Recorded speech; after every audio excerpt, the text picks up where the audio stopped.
So what we have here is we have our ingredients to make the beer barbecue sauce. So what we're going to need is we're going to need a tablespoon of cider vinegar. We're going to need 1/3 of a cup of ketchup. We're going to need half a can of beer. We're going to use 3 tablespoons of maple syrup. We're going to use 1 tablespoon of the molasses and half a tablespoon of Tex-Mix, and as well as some diced up onions. So what we're going to do is we're going to take the pot right here, and the first thing we're going to do is add the maple syrup in there. Then we're going to add in our ketchup. And we're going to add in our ale as well, which we're using Molson Canadian, because after all, it is Canadian barbecue sauce. We're going to add in our cider vinegar.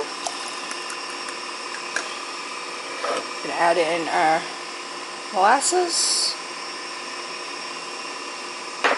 as well as our Tex-Mex,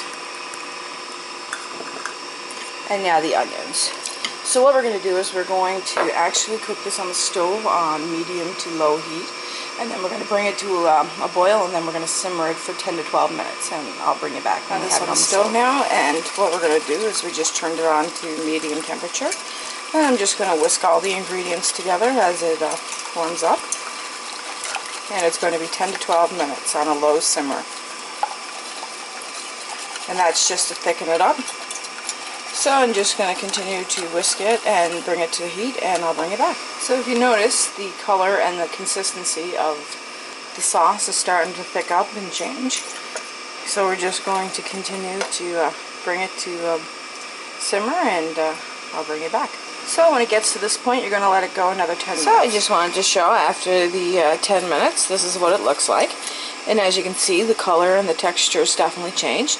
So we're just going to cook it for another 2 minutes and then let it cool down, and we're going to use it as barbecue sauce. It's time to put the barbecue sauce on. We have the homemade beer sauce right here that we actually made, so we're just going to apply that once it starts to cook a little bit more. So I'll bring you back.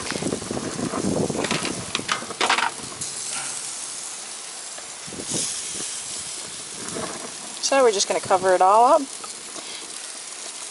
and then we'll flip them over and get the other side once they've cooked like that for a bit. So I'm just going to fast forward and show you what it looks like. I just wanted to take a pork chop and show you what the final finished result looks like. So like, subscribe, and thanks for watching.